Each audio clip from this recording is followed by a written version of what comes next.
past that second telephone pole, you can see a giant pit.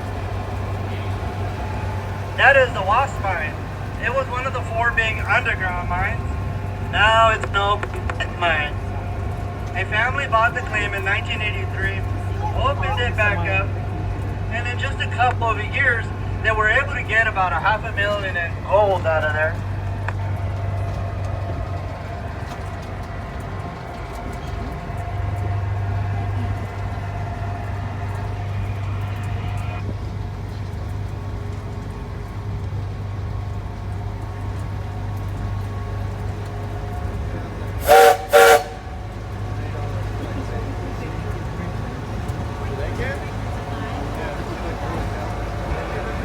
Also on the right-hand side of the train, surrounded by an old concrete wall, you can see 2 smokestacks.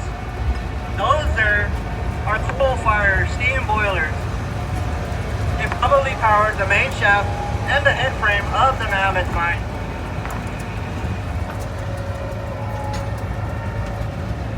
Now the Mammoth Mine was the largest and most productive of all the mines, and also the deepest. The main shaft went down 1,058 feet below the surface.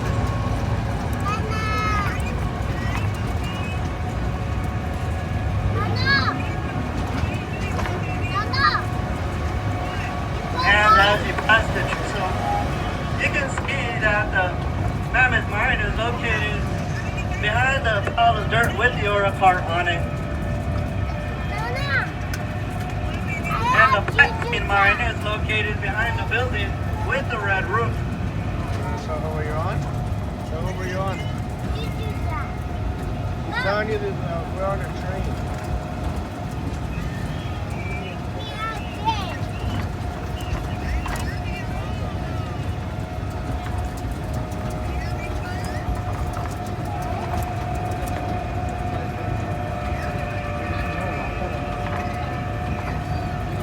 In the early days, there were more than 100 separate mining claims in the Goldfield mining district. But they were all surface mines. So the miners would locate their claim, grab a pick and shovel, and scratch it straight at the surface, never going down more than 10 feet. They would gather all the ore they could get, and then they would have to move on and try to find another claim. Well, that all changed one day when a mining engineer showed up, bought the 4 biggest claims out here, and then converted all 4 of them into underground mines. And that's what really started the gold boom here at Goldfield. Because underground mining was a lot more profitable and productive than the surface mining. Up ahead, you can see the Gold Mine. That is located at the left end of those low hills, where the boulder is. They say that boulder actually looks like the head of a bulldog. And if you look closely, you can still kind of see what appears to be ears on it.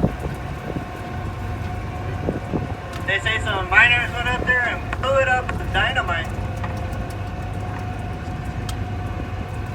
If you take a look on the left-hand side of the train, you can see the beautiful Superstition Mountain and the town of Goldfield.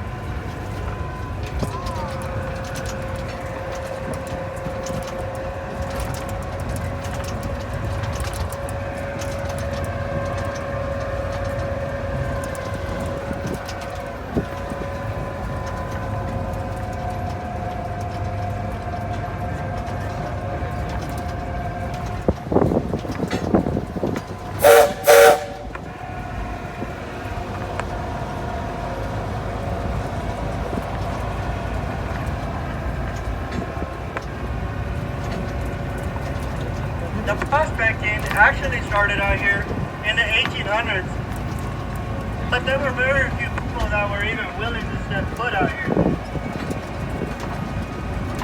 Before the Apache raids were still very common. Now there were a couple of faithfuls that did come out here, and they did find some gold. By 1891, the Apache raids had subsided and word got out to civilization about the gold strike out here. and people started flooding into the town.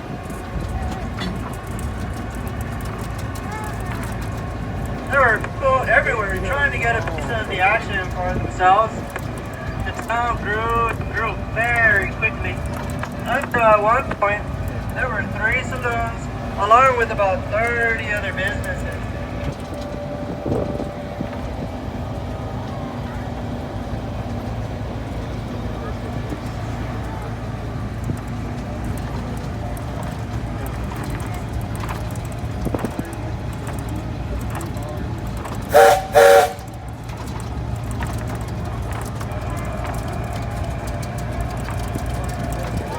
They had a mercantile store, a blacksmith shop, a livery stable, a bakery, a barber shop, and even a one-room schoolhouse for the kids.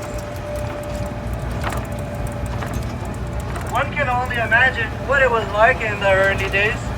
The smell of smoke from the boilers and hundreds of cooking fires all around. The sound of the machinery and mine signal bells, steam whistles, and stamp mill crushing aura. It must have been some sight coming in by wagon or stage. Population was around 1,500. And of those 1,500, about 500 of them were the miners and their families. But the miners and their families didn't live in the town. They lived all around the town, in the surrounding desert, in canvas-sided tents. It was a tough way of making a living. They were tough.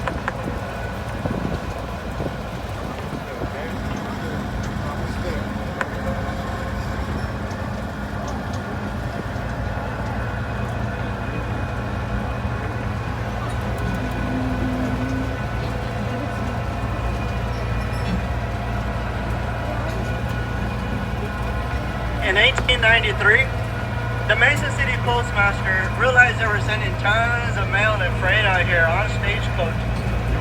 There were more than enough people and businesses out here in Goldfield to have its own post office. So, in 1893, Goldfield got its own post office. This is all almost 20 years before Arizona even became a state. And that didn't occur until 1912.